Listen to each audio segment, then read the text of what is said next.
गौतम खट्टर के ऊपर भी जिस हिसाब से हेट स्पीच के एफआईआर हुए हैं, जो एफआईआर हुआ है उससे आप रिपार्केशन नहीं निकाल सकते हैं, लेकिन जो जजमेंट कोर्ट का आएगा उस पर आप कोई टिप्पणियां जरूर दे सकते हैं। गौतम खट्टर जी को डायरेक्ट दिल्ली हाई कोर्ट या सुप्रीम कोर्ट में ये मामला लेकर के जाना चाहिए। गौतम खट्टर जी ने जो बात कही है मंच पर सेंट जेवियर के बारे में या क्रिश्चियनिटी धर्मांतरण का जो डिकोड उन्होंने किया है, वो बुक से पूरे के पूरे रेफरेंस से वो कोर्ट और जज को समझा सकते हैं। जो शरीफ लोग होते हैं उनको आसानी से अरेस्ट करना बहुत आसान हो जाता है। निदा खान को तो पकड़ नहीं पा रही है बॉम्बे की पुलिस। निदा खान को तो आसमान निगल गया कि जमीन खा गई है। जो एफआईआर हेट स्पीच पर होता है, 420 पर होता है, 419 पर होता है, ये सारे एफआईआर पर टिप्पणियां देना ही बेवकूफी है। इस पर कोर्ट क्या बोल रहा है इसके बाद टिप्पणी देने की जरूरत आती है। नासिक के टीसीएस में क्या हो रहा है हमें तो कोई भूत और जिन जिन्नात ने आके बताया नहीं। जब फोर्सेबल हुआ तभी हमारे सामने आया, तो हम उन्हीं मुद्दों पर बात करते हैं।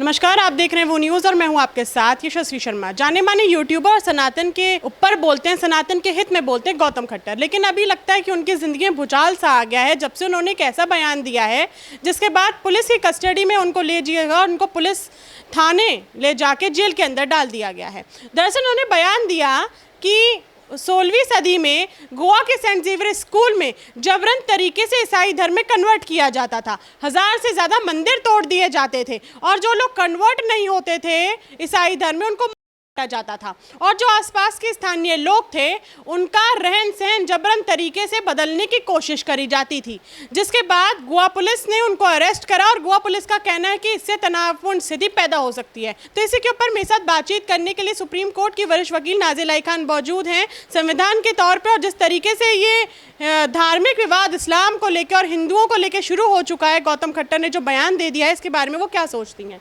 16वीं सदी में जो हुआ, उन्होंने खैर दावा भी करा, ये बुक्स में भी लिखा हुआ है जो वहाँ पे बच्चों को पढ़ाई जाती थी, लेकिन क्या उन्होंने ये बयान इंटेंशनली दिया या फिर वो समाज में सच्चाई पैदा करने की कोशिश कर रहे थे? हर हर महादेव, वंदे मातरम। देखिए, हेट स्पीचेस पर एफआईआर होना मुझे लगता है कि बहुत चिंता वाली तो कोई बात नहीं है, और मैंने भी हेट स्पीच के बहुत सारे एफआईआर का सामना किया है। पश्चिम बंगाल में हेट स्पीच के एफआईआर पर मुझे डिटेन भी किया गया था। बाद में अलीपुर पुलिस कोर्ट के मजिस्ट्रेट ने पुलिस को झाड़ा था। लिटरली वो पूरा का पूरा जजमेंट मेरे पास है कि किस तरीके से पुलिस को मजिस्ट्रेट ने झाड़ा था कि कोई हेट स्पीच ये नहीं है, तुमने ज़ोर ज़बरदस्ती इनको अरेस्ट किया है और तुम्हारे कागजात भी कंप्लीट नहीं है, जो केस डायरी डिटेंशन के वक्त में दिया जाता है मजिस्ट्रेट के सामने। तो उसी तरीके से गौतम खट्टर के ऊपर भी जिस हिसाब से हेट स्पीच के एफआईआर हुए हैं, जो एफआईआर हुआ है उससे आप रिपार्केशन नहीं निकाल सकते हैं, लेकिन जो जजमेंट कोर्ट का आएगा उस पर आप कोई टिप्पणियां जरूर दे सकते हैं। अब जजमेंट क्या आएगा, अब उन्होंने कौन सा एंटीसिपेटरी बेल फाइल किया है, 438 में किया है, 439 में किया है, कौन सा उन्होंने बेल फाइल किया है, इसकी जानकारी मुझे नहीं है। लेकिन हेट स्पीच के 420 के एफआईआर, ये जितने भी कंपाउंडेबल और नॉन कंपाउंडेबल का जो भाषा है ना, उसको पहले समझना पड़ेगा, उस सेक्शन को पहले समझना पड़ेगा। कभी कभी क्या होता है कि जनता के प्रेशर पर भी पुलिस को एफआईआर करना पड़ता है। कभी कभी होता है कि पुलिस ये सोचती है कि दो समुदाय में झगड़ा ना हो जाए तो एफआईआर बोथ साइड कर देते हैं और दोनों पक्षों को हम अरेस्ट कर लेते हैं। लेकिन जो एफआईआर हेट स्पीच पर होता है, 420 पर होता है, 419 पर होता है, ये सारे एफआईआर पर टिप्पणियां देना ही बेवकूफी है। इस पर कोर्ट क्या बोल रहा है इसके बाद टिप्पणी देने की जरूरत आती है। ये जो सेक्शन है हेट स्पीच के, 420 के, 419 के, ये सब कोर्ट तय करता है। अगर कोर्ट ने अप्रूवल दे दिया और कोर्ट बेल नहीं दे रहा है तब समझ लीजिए कि वो कल्प्रिट है, लेकिन कोर्ट ने अप्रूवल नहीं दिया और कोर्ट बेल दे दिया है तो इसका मतलब है कि आप मीडिया ट्रायल नहीं कर सकते हैं और इंसाफ आपको मीडिया पे नहीं मिलता है। तो अभी गौतम खट्टर के बारे में कुछ अच्छा बोल रहे हैं, कुछ बुरा बोल रहे हैं, लेकिन मुझे ऐसा लगता है कि वेट करना चाहिए कि कोर्ट क्या बोल रहा है। जो बातें उन्होंने कही हैं मंच पर, भगवान परशुराम जी के सम्मान में वो मंच सजा था? क्या उन्होंने भगवान परशुराम जी के बारे में वहाँ पर बात की भी है कि नहीं की है? या उन्होंने इंटेंशनली सेंट जेवियर के बारे में बात की है?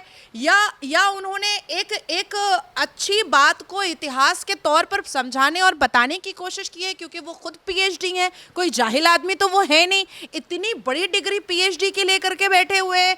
और संविधान इस बात की इजाज़त खुदा की देता है इस्लाम के जस्टिफिकेशन पर, तो धर्मांतरण जो लोग करवा रहे हैं या करते आ रहे हैं, अगर उस बात को कोई बहुत ही सभ्य अंदाज में, सभ्य शब्दों में और शिक्षा के तौर पर अगर समझा रहा है, अवेयर कर रहा है, तो मुझे लगता है कि उसको टारगेट करना निहायत ही बड़ी जहालत का काम है। आप उनके इस बयान को सपोर्ट करती हैं या आप उनके बयान के अगेंस्ट हैं, जो बयान उन्होंने दिया है?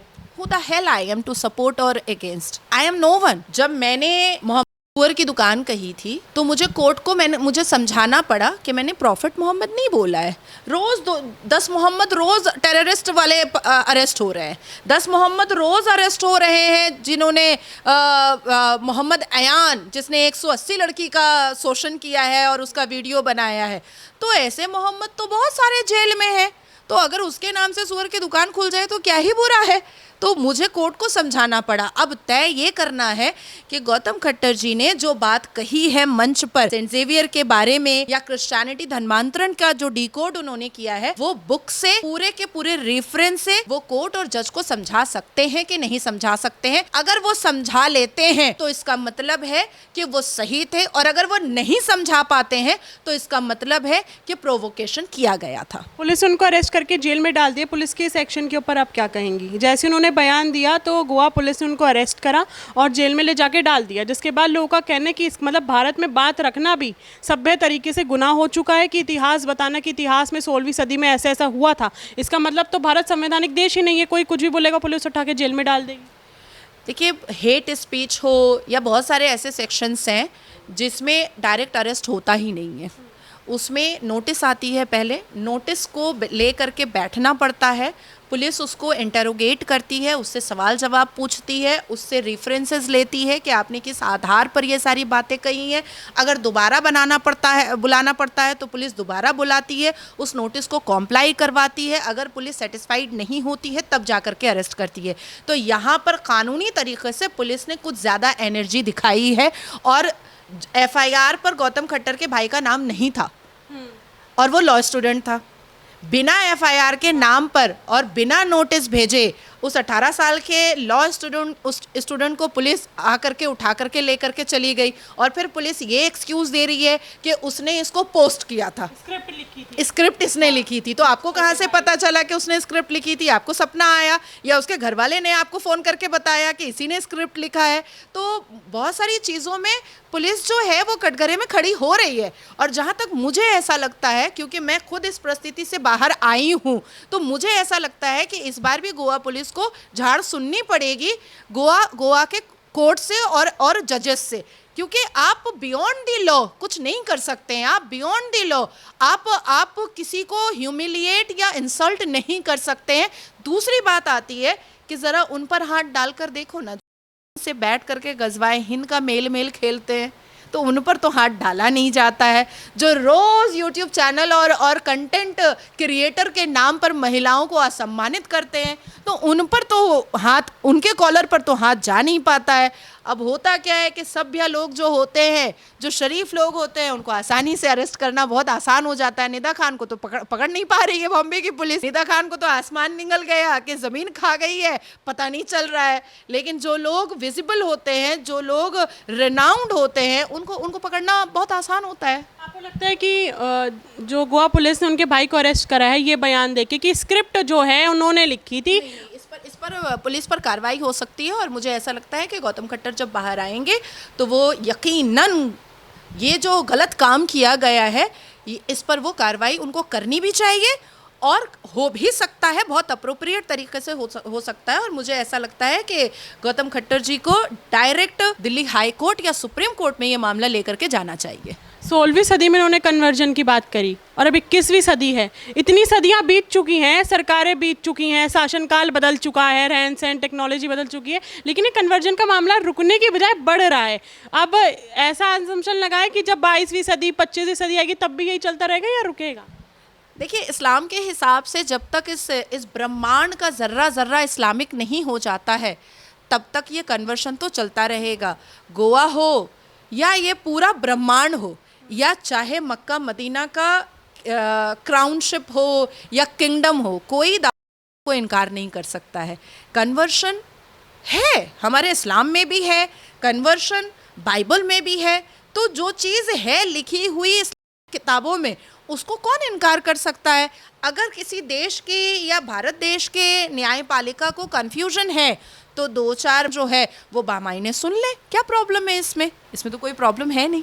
मतलब आप ये कहना चाह रही हैं कि इस्लाम में और क्रिश्चियनिटी में कन्वर्जन का मामला लिखा है और शायद वो उसी तरीके से चलेंगे और आगे भी चलते रहेंगे। अब देखिए, आपके धर्म में पूजा पद्धति है ना, आपके धर्म में हवन है ना, आपके धर्म में करवा चौथ है ना, तो आप करते हैं ना। तो उसी तरीके से इस्लाम मजहब में इस्लाम है तो करेंगे, क्रिश्चियनिटी में कन्वर्शन है तो वो करेंगे, क्यों नहीं करेंगे भाई? मदर टेरेसा क्या थी? वो भी तो वही थी। पर ये मामले रुक क्यों नहीं रहे हैं, बढ़ते क्यों चले जा रहे हैं? क्या लचीलापन है, जुडिशरी हमारी कमज़ोर है, या प्रशासन सख्ती से काम नहीं कर रहा है? कन्वर्शन रोकने के लिए तो बंद करना पड़ेगा। अगर बात करें क्रिश्चियनिटी की तो कन्वर्जन तो आप कह रही वहाँ पे भी हो रहा है, तो उसके लिए वहाँ पे क्या बंद करना पड़ेगा? मुझे लगता है नहीं बोलना चाहिए तो ज़्यादा बेटर होगा, मुझे ऐसा लगता है। और मुझे ना बोल करके शासन और प्रशासन को बाइबल उठा करके पढ़ना चाहिए और बाइबल के जो भी वर्सेस विवादित हैं या फोर्सिबल कन्वर्शन के हैं उसको कर देना चाहिए। इसमें हमें बोलने की क्या ज़रूरत है? मुझे ऐसा लगता है कि शासन और प्रशासन के पास हमसे ज़्यादा इंटेलिजेंट लोग हैं। शासन और प्रशासन के पास आईपीएस का दिमाग है, आईएएस का दिमाग है, तो हम बोल करके क्या ही कर लेंगे? उनको पढ़ लेना चाहिए पहले। बड़े बड़े आईएएस आईपीएस को इसकी स्टडी करनी चाहिए और अगर लगता है कि ये चीज़ें विवादित लिखी हुई हैं तो उसको बैन करवाना चाहिए, उस पर स्टेप लेना चाहिए। लीगल एक्शन जो लोग ये करवा रहे हैं, ऐसी साइकिल चला रहे हैं, उनके ऊपर क्या एक्शन होना चाहिए संविधान के दायरे में रहते हुए? मुझे लगता है लाइफ इम्प्रिजमेंट होना चाहिए, लाइफ इम्प्रिजमेंट होना चाहिए।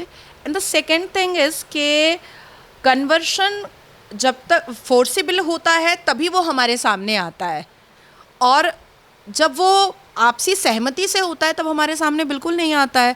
अब टीसीएस का जो मामला था वो फोर्सिबल था, सारी लड़कियां गईं पुलिस स्टेशन, उन्होंने अपना बयान दिया, सब कुछ हुआ तब ना हमारे सामने आया। अदरवाइज नासिक के टीसीएस में क्या हो रहा है हमें तो कोई भूत और जिन जिन्नात ने आके बताया नहीं। जब फोर्सिबल हुआ तभी हमारे सामने आया, तो हम उन्हीं मुद्दों पर बात करते हैं जो न्यूज़ बनती है। अदरवाइज अंदर अंदर क्या हो रहा है हमें कैसे पता? गौतम खट्टर ने जो बयान दिया है उसके बाद गोवा पुलिस ने उनको जो अरेस्ट कर लिया है, इस चीज़ को आप कैसे देखते हैं, उनके अरेस्टिंग को लेकर और उनके बयान को लेकर? मुझे कमेंट बॉक्स में ज़रूर बताइए। अगली बार मैं फिर मिलूंगी आपसे, तब तक के लिए बने रहिए वो न्यूज़ के साथ। मैं यशस्वी शर्मा, धन्यवाद।